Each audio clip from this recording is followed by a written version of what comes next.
Hello, I am Brian Foster. Today I'm talking about Spiritism, and today is Tuesday, April 12th, 2022, and we are on chapter 15, The City of Compensation. The book is Through the Mist. It was written by a spirit who wished to remain nameless. And so far, this is all pretty recently. He's writing about, within weeks of him being in heaven after he died trying to rescue a small child on the streets of London in the late 19th century. So he's been through many places and he has seen many wonderful things of heaven. He is amazed that it's not at all like he was told. He was a very good person. He was raised in a very strict Christian family. And what he found was not at all what he expected of heaven. It's much more beautiful and loving. And he'd really want to come back and talk about it. So before we begin, let us have a short prayer. Dear Christ, help each one of us who is wallowing in the darkness and is affected by the constant streaming of materialism and the quest to gain more possessions and fame and power and pleasure. Please help each one of those and us open our eyes and see that this is not the main reason why we are on earth. It is to increase our spiritual quotient, to become better people, and all the other is simply dross, stuff that will be washed out and lost forever as we go from one immortal life to the next. Amen. Now, before I begin, if you are interested in Spiritism, please visit my site, nwspiritism.com. And on that site, on that site, you can download, I should say, Spiritism 101, the Third Revelation. It is a free PDF, and you can also download it in French. And it's also available in Kindle, paperback, and in Audible format. It's about 100 pages, and Kindle it's 99 cents. Now, if you're interested in the headwaters of Spiritism, please download Allan Kardec, who codified the Spirit's book. Look up on your favorite search engine, Allan Kardec, and then type in PDF, and you will find all of Allan Kardec's books in PDF format, his 5 major books. But this is the headwaters of that was sent to us by Jesus as promised to us in the New Testament. I will send you a consoler and you'll be given more information. The Spirit of Truth will do this. And Allan Kardec was helped by the Spirit of Truth, who organized the spirits, talking to different mediums, answering the series of 1,019 questions. So it tells you so much. It tells you the organization. Where before other religions, heaven was fuzzy and you weren't sure. This gives us more concrete ideas of why we're on earth, what heaven is, what's the process of life and death and reincarnation and planning for your life. Now, let's begin.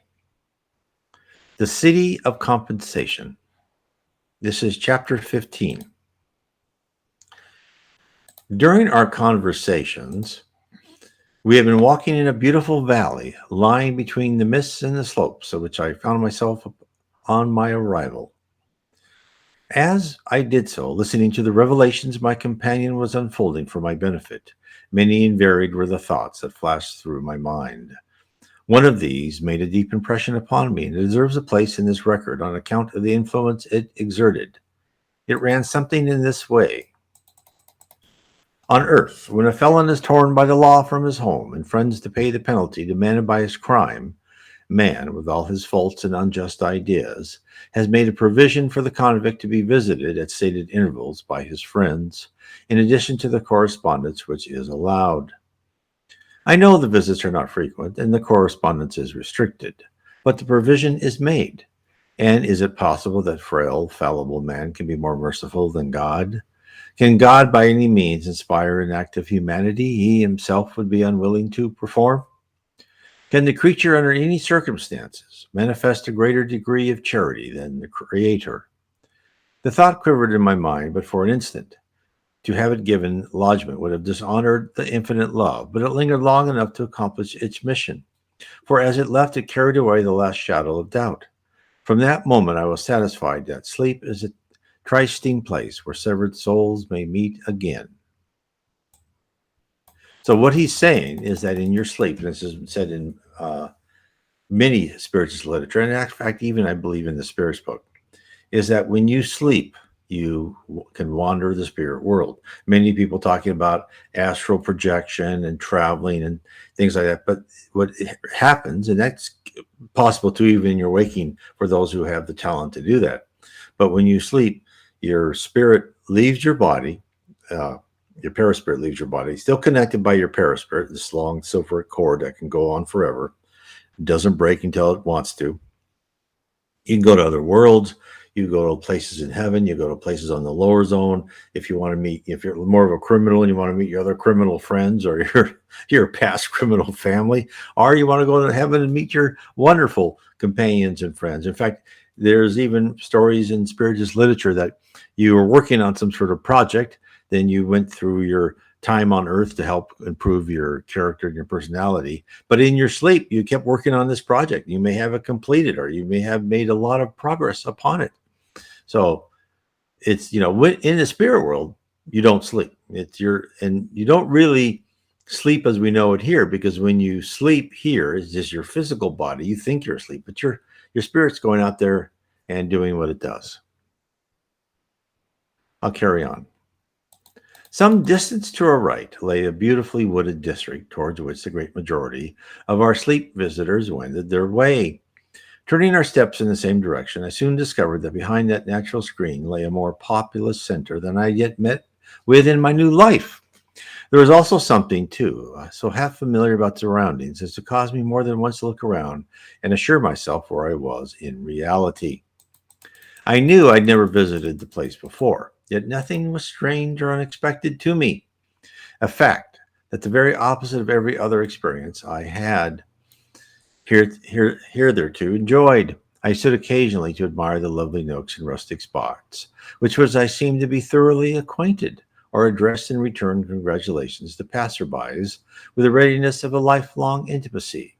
Yet it was impossible to recall when or where we had met before. Presently, I had solved the difficulty to my own satisfaction. The whole confusion of mind was due to the multitude of scenes through which I had so hurriedly passed, and the varied subjects which had been crowded through my mind without any possibility of quietly digesting them. This was no doubt was the cause of the confusion so inextricably jumbling the two lives together, yet leaving both equally familiar. Several times I turned to my companion with the hope he would help me out of my dilemma, but seeing he was buried in one of his brown studies, I refrained from disturbing him and walked on in silence. Just before we reached the trees, we turned by mutual impulse away from the more frequented parts into a secluded haunt which somehow I knew would lead us to the most picturesque view of the city lying before us. I led the way. There was now no need for a guide, since every step grew more mysteriously familiar to me. Down in this lovely little glen across the rose-clad bridge which spanned the rivulet, where I must stand a moment to listen to the flute-like music of the silvern cascade, then up the flower-dressed bank again toward the moss-covered boulder, which stood directly in my line of vision. Never mind, it was surrounded, and there was no need for a question then. Standing beside that rock, I touched the point of recollection which Krishna had before referred to. All along that walk, the preparation had been going on, and in one flash, the clear memory of my sleep life had been restored to me. Around me lay scenes dear to me from infancy. Oh, what an explanation that one moment made of the half the mysteries of my life. So let's stop there for a second. So what he's showing right there is that your recall comes back to you. Now, a lot of people believe that when you pass over, you don't you remember everything perfectly, and no, that's not true. It lets you have some time to readjust first to what you are, and then gradually the memories come back to you. And it could be that your memories of your current life come back to you even when you were asleep. And it's for some spirits, they are not allowed the memories of their past lives because it would be too difficult for them. They would find so many terrible things they did. It would frighten them and terrorize them. So for some people, they're not even allowed memories of their past life until they are ready for it. I'll carry on. How often had I awakened from my sleep with a dull sense of forgetting something, for the loss of which my heart felt heavy, but my memory was powerless to recall it. I had sighed to renew some sweet companionship I had formed in the vagaries of a dream. I felt confident that someone somewhere understood my wishes and fostered my foolish whims, but where and who was it? Some unknown influence was always looking upon me to do this or go there. My friends looked pitifully upon me, regarding me as a victim of strange fancies from which I had not the power to break away. So, again, this shows you how even in the waking times, he would subconsciously remember, like, oh, I'm supposed to go do this today, or I should go talk to this person today. And this is what happens to us. You don't, most of the time, what spirits say is you don't really remember when someone tells you something to do something. You don't remember verbatim. It's like all of a sudden it comes out in like urges. And that's why when the more you understand Spiritism and the more you look at your conscience and the more you learn to filter your urges through your conscience, make sure that whatever your urge is of benefit and it doesn't go against your moral foundation, then you'll start really following what the spirit world wants you to do. Let's carry on with his explanation. Frequently, when I was visiting the poor, I would come across the face of some sufferer which was quite familiar to me, yet I had not seen it on earth before. And again, this is what happens, that his probably in his dream he was showing the face of a person that needed help. And then when he saw that face, he remembered it. There was a wonderful vignette in one of the books that he got, Communications from Spirits by the Reverend G. Val Owen, how this one man was trying to figure out, what can dreams tell the future? And the spirit told the Reverend G. Val and said, look, we're not going to give him the answer, but we will help him. And they took him to the spirit world and they showed him a future that was going to happen in his town. They said, then the man woke up and he was like, hey, he couldn't really remember. He saw something. He wasn't sure. But then he was walking through town and he saw a poster saying that this noble would visit the town at such and such date. And he saw the picture of the noble and it reminded him of what he saw in his dream. And then he understood that he can see visions of the future. And that's what happens to all of us. Most of the time we put it down to like you just like dismiss it. But it's not true. You've been given it, but it's deep in your subconscious. So you never know. So that's why think about those things. And when you have dreams, write them down, because you may check them a year or two later and say, oh, wow, that happened. And because most of the time you don't understand what you saw at the time. But then when you get some clues on your physical earth, then it can bring the whole picture together. Life had abounded in such mysteries, which in my solitude I had tried in vain to probe. I knew that in some faraway court a man lay ill and starving, but how I was aware of it I could never tell. I was conscious that if I walked along a certain street at a given time, I should meet such and such a one, of whose existence I was ignorant apart from my strange fancies. But I would go and meet them. There was no need to tell their stories. I knew them. I simply performed my mission and passed on. So here's a man on the physical earth that was in tune to his inner voice. He didn't understand it. He really couldn't explain it till he got to heaven and go, oh, okay, now I know what happened, right? But he accepted it, that it was from the spirit world, that it was from God and Jesus and good spirits, and that they were leading him to do important charity work. And when he did it once, and probably what happened to him, he doesn't write this, but probably what happened to him is he said, oh, well, okay, I'll just see what happens. And it happened. Then he got accustomed to it. And then he got to the point where he internally knew and understood when he had a good inspiration that he would follow it. And I say that everyone can achieve that state.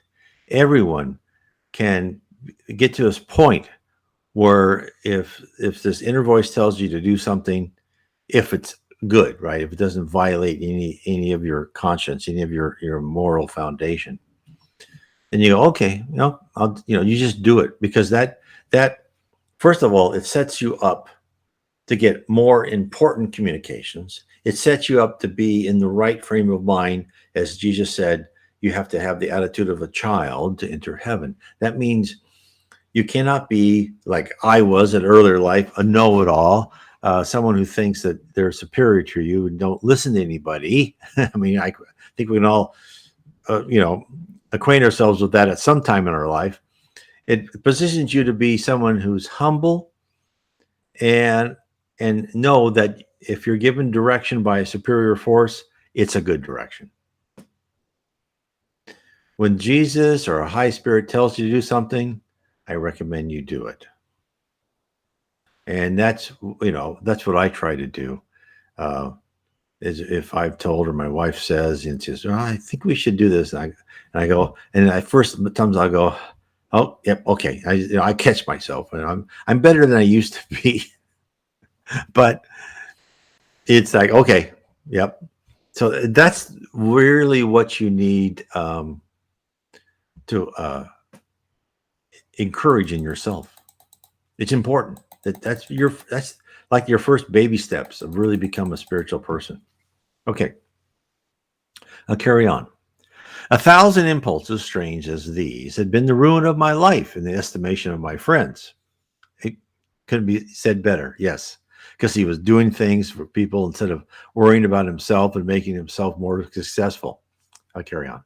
While the development indulgence had considerably aroused the pious fears of my family, exercised the professional acumen of several physicians, and been the subject of serious conversations and many prayers of devout clergymen, but of no avail.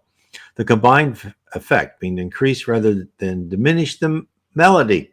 I was accused of lack of natural affection, was not amenable to reason, despised the common sense things of life, and in the anxiety of my friends to protect me from myself, it was always a mystery how I escaped the doom of an asylum.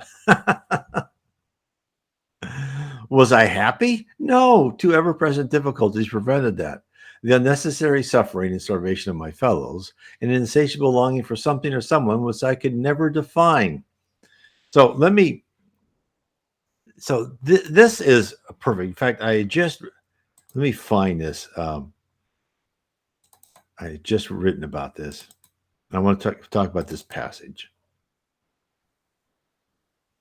Let me bring this up because this is completely pertinent to what this wonderful spirit is talking about, and that is from Galatians chapter 4, 8 through 11. And this is why I believe that.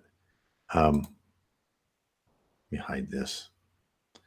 This is why understanding Spiritism just gives you such a better understanding of the Bible. So let's look at this for a second. Now, he's talking about that his friends and family could not understand his reluctance to conform to society. This is what Paul told people in his letter to the Galatians, chapter 4, 8 to 11. Formerly, when you did not know God, you were enslaved to those that by nature are not gods, but now you've come to know God, or rather to be known by God. How can you turn back again to the weak and worthily elementary principles of the world, whose slaves you want to be once more? You observe days and months and seasons and years.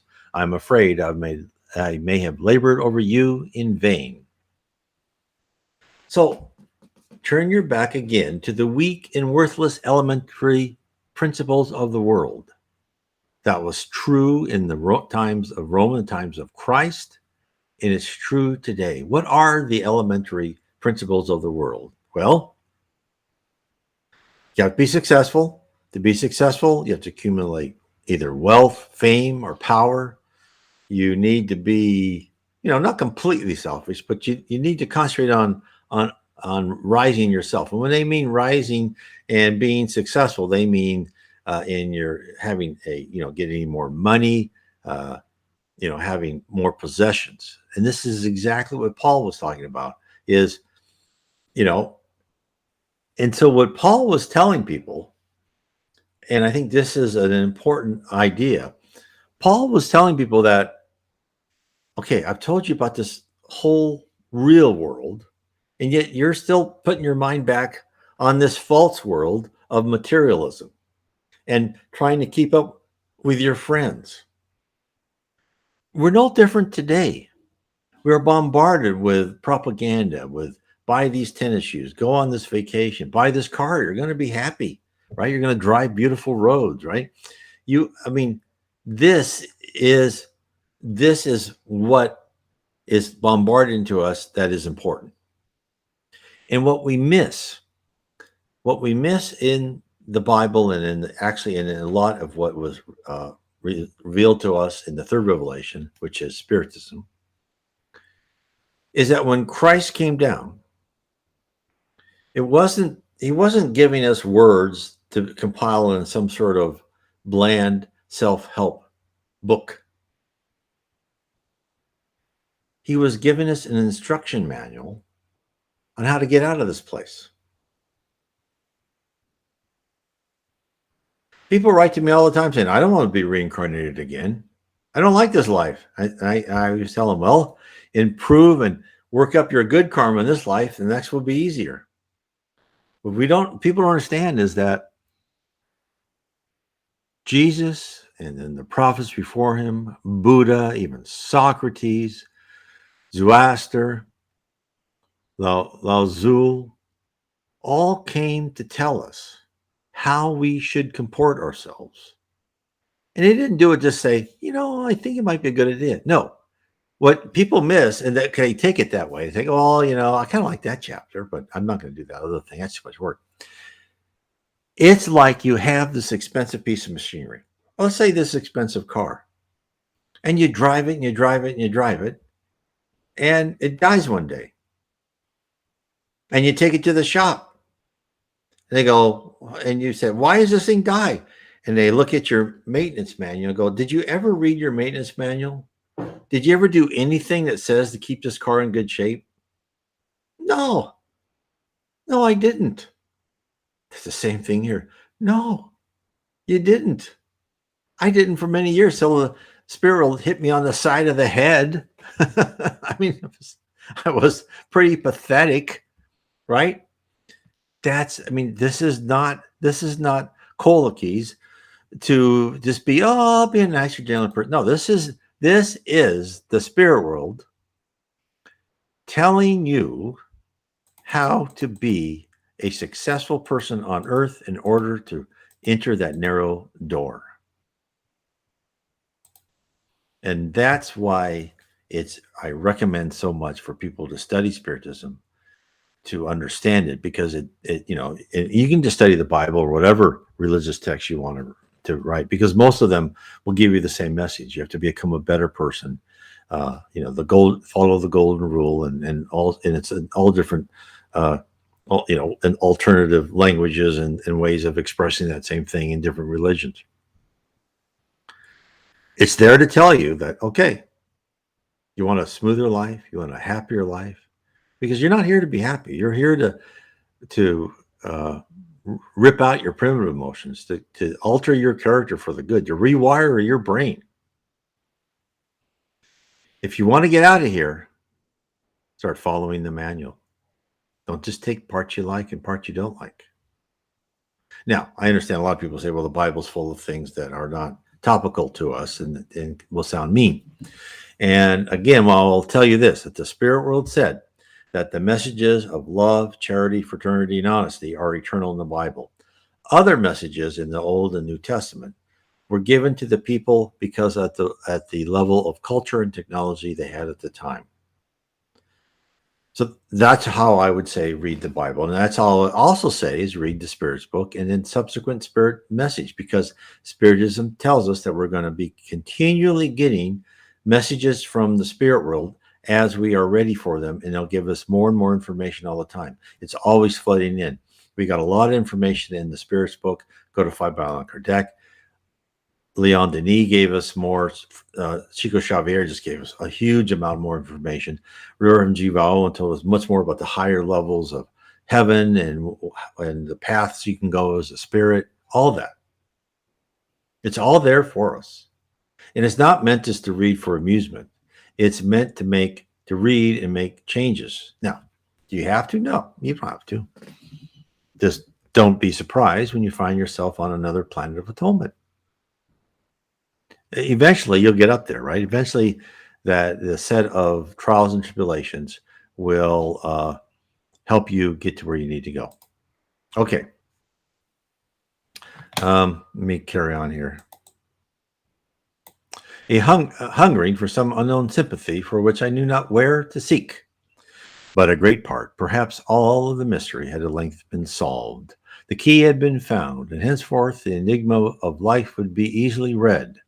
Was it a tear of gratitude which dimmed my eyes as the realization burst upon me? Perhaps it was. But there is one joy at least which can only find inadequate expression in the language of tears. Krishna, my friend, I cried in ecstasy, I know it all now, but none of the revelations you have made to me can compare to this. Why? Do you mean to say you know this place? Know it. I am truly at home now. My earth life was not real. That was sleep. Sleep in which I restlessly dreamed of this life. Now I am awake. Yes, I do know it. Henceforth, I have to enjoy the fullness of life in a condition where solution follows mystery as naturally as fruit comes after the flower. Now you can understand all we've been speaking of respecting the dual life. I can, I replied. But how was it I did not remember it even after my death? And he answered, because you've been carefully prevented from touching the point of recollection until the most opportune moment. Now, think about that when he said, because you've been carefully prevented from touching the point of recollection until the most opportune moment. These things didn't just happen naturally. His guardian angel, who's still completely connected to him, probably decided, okay, let's wait to the right moment for him to get his memory back. This is how involved the spirit world is in our not only physical life, but in our spirit life. It's always there. You're always looked at with love, and you're always guided guided to the right path if you take it. You have to take your free will is respected. But there he said, the most opportune moment, it was given to him. So there were people behind the scenes deciding when that memory could come awake. That's the spirit world. You know, people think we're alone and we're lost and no one likes us. You're surrounded by all of it. But you're going through this period of isolation because you're not going to feel isolated when you're in the spirit world because you're connected by thoughts and everything. But you're isolated here on earth for a very good reason because you're isolated because then you have to turn your attention inward. And that's when you decide to really change your personality and your character. No spirit I've ever read says life on earth is easy. If it was easy, why be here? It's a place to really make a difference in your character and your personality. Okay, I'll carry on. The place seemed to grow strangely familiar to me as we were coming along, I said. I was about to ask you the cause of it several times, only you were thinking. Yes, I did not wish to make any explanations. It was much better for you to learn it as you have done, and now you feel yourself at home, and you will be able to dispense with my services. I do not like at all the idea of losing you, I replied. And he said, you will not do that. I will see you by and by. In the meantime, you have many friends here you will wish to see, and any of them will be able to make what explanations you desire. He was gone, but I was not alone. How could I be in the midst of scenes, every one which called forth the multitude of experiences that had lain buried unconsciously in my mind until now? Who is able to understand the mind? What undreamt of histories, revelations, and possibilities lie stored away in its vast abyss, into which the intellect can find no light to help it penetrate? Consider but the corridors of memory, and who can estimate what priceless tablets of the past are waiting our discovery?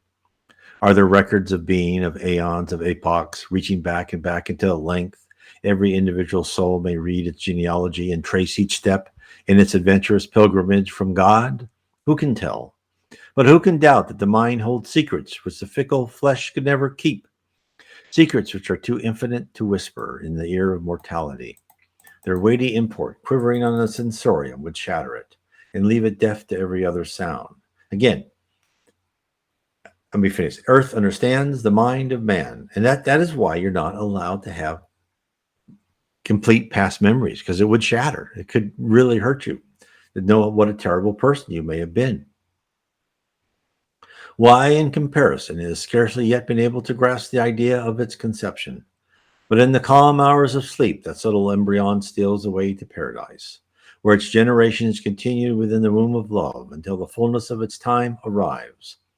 Then the soul is called away, and in the birth of death inherits the possessions of a larger self, the memory of another life, the knowledge of unexpected powers. How can the full beauty of the plant and flower can be seen when the seed has only just been discovered? How can we know the oratorio when the overture had just commenced? How can we paint the summer when we have only felt the frost?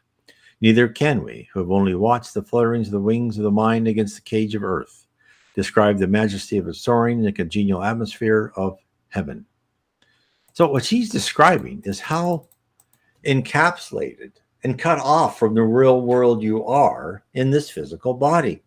And in fact, spirits tell us in the physical body, you only see about 1/8 of the world around you. It's like you're in this diving suit and you have these goggles on that destroy your eyesight, block your hearing, make it so you can't smell anything because you're in this helmet. And even when something touches you, it's like it's been through a thick layer of clothes. Again, it's all for a reason. It's all for you instead of being in a blissful state in heaven, because even people in heaven need to come here on earth and change certain aspects of their character. Just because you are in heaven doesn't mean that doesn't mean you don't have to come back and improve yourself. And the people in heaven, they get to plan their own lives. I'll carry on.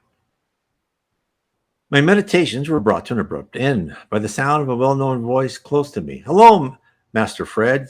So you're here at last. Yes, Jenny, here at last. I got an idea you weren't coming around this road for a bit. Ain't it beautiful? Have you been up the Mount Us? I scarcely know where I've been, Jimmy, and I think this is like a more of a Cockney accent they're trying to do. So I'm not too good trying to make this a Cockney accent. I have seen so much. Did you see anybody you know yet? Not here, he said, but I've only just discovered that I know the place. Cushion had never told me, but he let me find it out for myself. That's just like him. He keeps on surprising you all the time. That's been in my experience, I answered, ever since I arrived. Never mind, Master Fred. You'll soon see somebody now. We'll soon find you where I fetch him. Anyway, the dear old friend went to convey the news of my arrival and left me to recall the pleasant memories of that companionship. I cannot attempt to recount the multitude of incidents which crowded around me in connection with him, but I'll mention one lesson he taught me, which I think must have exercised an unconscious influence upon me in the lower life. It arose from my expressing surprise that the people who were black retained their color in this life. The dear good fellow replied that it was all the goodness of the Lord, that every color, as well as every clime and kindred, should be found in heaven. And then he went on. There were many people who did not like them and thought they ought not to be treated the same as other folks. They won't go to school or church with them. This is back in the late 19th century. Eat with them or mix. But when they get to heaven, they would find that they were as good in the eyes of the Lord as other folks, and they will have to mix with them then. And so let me expand on that. And that's a conceit of someone who thinks yourself superior. And boy, the spirit world has made very seldom, don't think you're superior to anybody. And the fact that people can be any race, color they want to be in heaven, because you decide what you look like. And in fact, there are people with blue tints, purple tints. There are people with tints that they've been on another planet and they really like that body on a different planet, and they're not any of our color here on Earth. And in fact, in the future, they say we'll all be one basic color. Okay. Let me carry on. Okay, I thought there'd be a volume of truth in this simple philosophy, which wiser men would do well to consider. That familiar phase of the Wilhelm slave would seem to come to his lips as a natural reply to every perplexity. It's all the goodness of the Lord led my thoughts away from the individual to the city which lay before me. The city so full of newly found memories, in which from my own experience I had learned to call the city of compensation, owing to the fact that it possessed more features of that character than any other I could recall. In my old life, I've been frequently driven to the verge of atheism by a fruitless attempt to reconcile the incongruities of life with the idea of a just and merciful God. Why should man who was born blind be compelled to bear the ignominy of begging his daily bread with the 101 other hardships which fall to the lot of poverty, while the man who lay in the lap of indolence and luxury should possess all the physical blessings nature could crowd upon him? By what law did genius and want find such attraction for each other? Well, intellectual incompetency and wealth walked hand in hand. And that's there, you see. And again, he's talking about the ruling classes who think that they're smarter than everyone else. And of course, in our culture, if you have more power and wealth, you're automatically smarter. Everybody knows. Not everybody, I should say. Anyone who wants to think about this carefully know that that's not true. They got where they were, either they were born into it or they got to the position in the company. Now, I'm not saying there's a good percentage of people got there because they were complete, competent, and excellent at their job, and they're still nice people. But on the other hand, there's a good percentage of people who got where they were because they were the most pathological liars, stab you in the back. Sad. That's why, whenever you're in like a big business, you'll see a lot of these because they'll succeed. Whereas in small businesses, they will be spotted quickly and hopefully walked out the door. But in big businesses, that's why big businesses are such horrible, and big government too. In fact, you'll see, there's no difference in my mind between big business and government. Some people say, government's here to help us. Well, no, they're just like big business. They're all there to grow their own power and to get their own wealth through many other ways, which we've seen many politicians say, how come they're so rich? Well, they got that way. There's a lot of corruption in whatever country you're in. And believe me, when those people go and die, they go to the other side, they may not be in good situation. And whatever they did to get that temporary wealth and pleasure is not worth it. Whereas people, on the other hand, who did good and did sacrifices to help others and help themselves become better spiritually, they will be rewarded 100-fold in heaven. Okay. By what law did genius and want find such attraction for each other, while intellectual incompetency and wealth walked hand in hand? Where was the justice in life of vicarious pain, which had its origin in another sin? Mere was a righteousness which threw its influence on the side of the tyrant and oppressor, while the honest saint was left without sign or answer to his cry.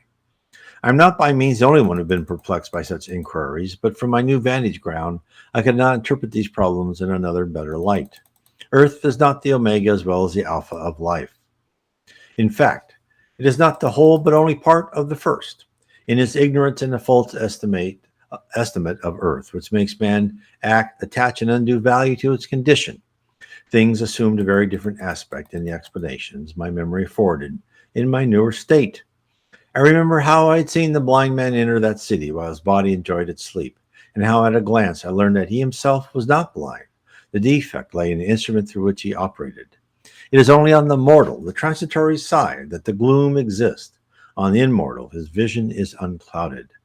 Therefore, his hours of darkness only correspond to another sleep. His memory may not be strong enough to bring back to earth the consciousness of what has passed, But who shall say the resignation of these children of darkness may not be due to the echoes of their sleep life, which still reverberate through their waking hours? In this city, the ears of the deaf are unstopped, the tongues of the dumb are loosed. The maimed leap, the idiot understands, the paralyzed forget their infirmity, and the bedridden feel their strength return. Such are some of the kindness of the Lord to the unfortunates of earth. During the hours of sleep, do I not rightly recall it a city of compensation? Here's a question. One of the cons of capitalism, thus, serving as fuel for those socialist SJWs, gripes and complaining. Yes, I was talking about government, and that's why it's always amazing to me that people equate big federal, all-encompassing government as good and big business as bad, whereas in fact, the only difference between them is the government can't go bankrupt. You really have to have a revolt to make those corrupt people to get out of a job. I mean, it's even hard to get them out of office because they will do things with elections and they will manipulate people in the press and the mainstream media. And so, but again, having, cruel and mean people in charge of big business is one of the cons of capitalism, and it will always be so.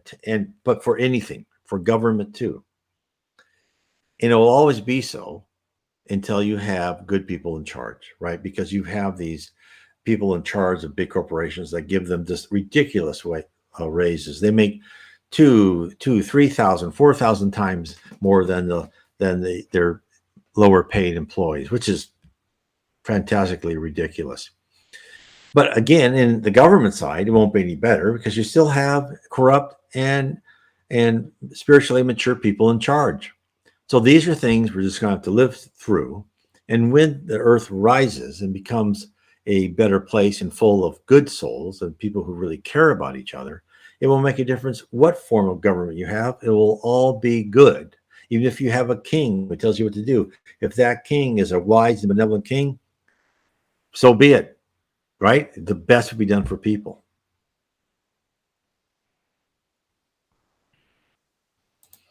So I hope that helps us understand that how all this is transitory, right? And the institutions of the world are full of people who are still working through them, still working through their spiritual maturity, and will use their primitive emotions to get what they want.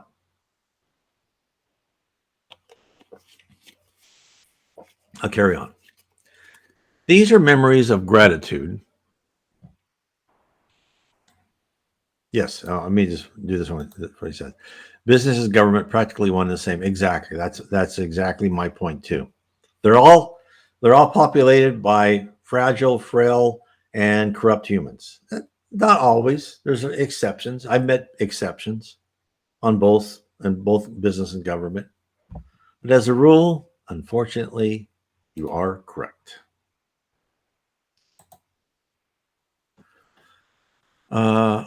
Okay.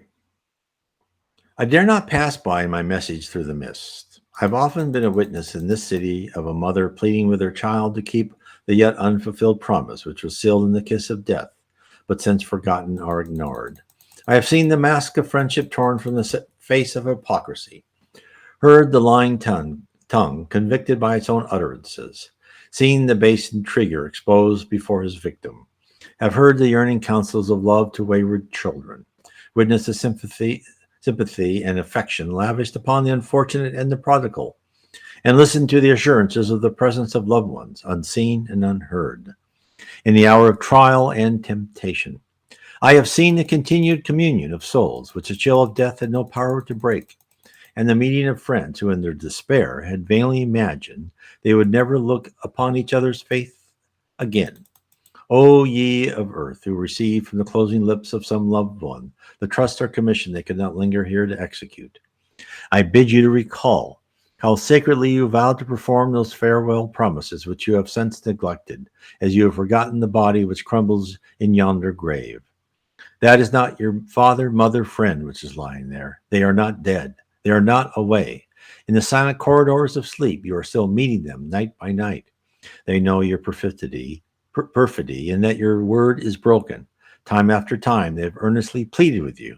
Well, just as often has your promise been repeated, till not one but 100 broken oaths are registered against you on the tablets of your soul. Stand still for one moment, and you'll feel the weight of all these unheeded vows lie upon your conscience, until its still small voice cries out in agony, bidding you to keep your word. Why do you not take heed? It is not now a matter which lies alone between yourself and friend. He has been called to the inner sanctuary of God, who will himself now defend his saint and exact retribution of your deceit. Now, in actuality, is what the Spiritism says, is that you will be the one that will pay for your deceit. The fact that your conscience will bother you when you get to the spirit world, your conscience will bother you so much that you will request the trials and tribulations for you to make sure that you never do that again. And that is, and then, because God and Jesus always loves and forgives you, but until you forgive yourself, you won't feel the forgiveness of God. And that's really the most important thing, is for you to pay what you think you need to pay. And a lot of times your guardian angel and your friends will say, you don't need to go that far, right? Usually what happens in the spirit world when you're doing your trials and tribulations, they go, I think you should soften up on yourself a bit. But some people don't, right? They ask for the hardest. God bless them. But that's how it usually works. So when you're in positions you don't really like, and if you're basically a good person, you should probably think that, oh God, did I ask for this to happen? That was a mistake. But I guess I'll just have to take it, right? That's how you should think. You should actually laugh that again. Oh, okay. I don't think I wanted this, because I've thought that many times, but I guess I called for it. I guess I called for my kidney stones, but I didn't like it all. They were torture, but I'm sure I called for them and I deserved them. Okay, let me carry on. When the hour of morning calls you back to earth, how frequently do the echoes of your last assurance continue to ring within your ears?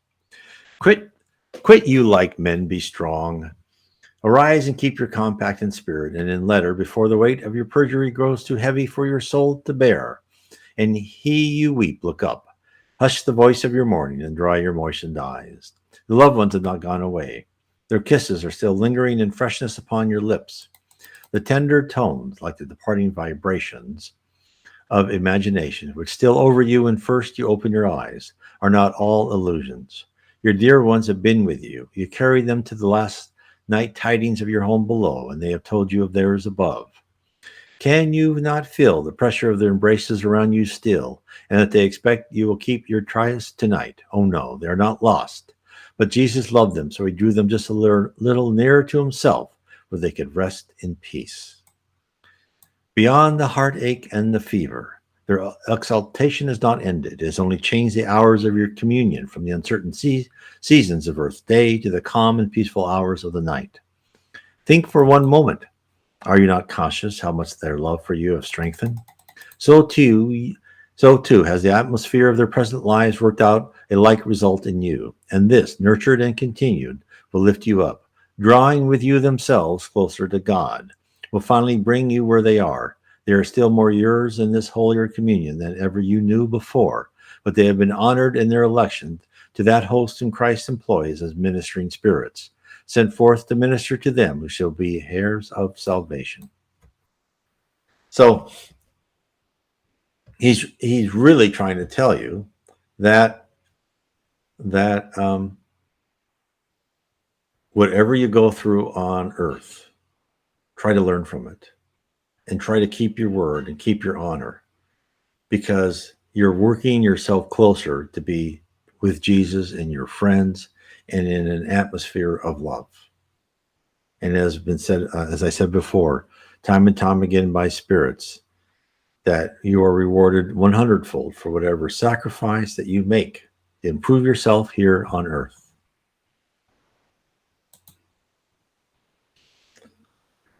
So if you are interested in what I've talked about and kind of what I've tried to convey about Spiritism and what the spirit realm is all about, is I suggest you read my book, The Spirit Realm. Spiritism has revealed the reality of our existence. I talk about heaven. I talk about Jesus Christ. I talk about the lower zone, the abyss, was a type of purgatory. What you are as a spirit, how you rise as a spirit, how you rise as a human on earth, how that how you are guided by your guardian angel, and what is the future, what's your future, and what is the future of the planet. I want to say good night and God bless.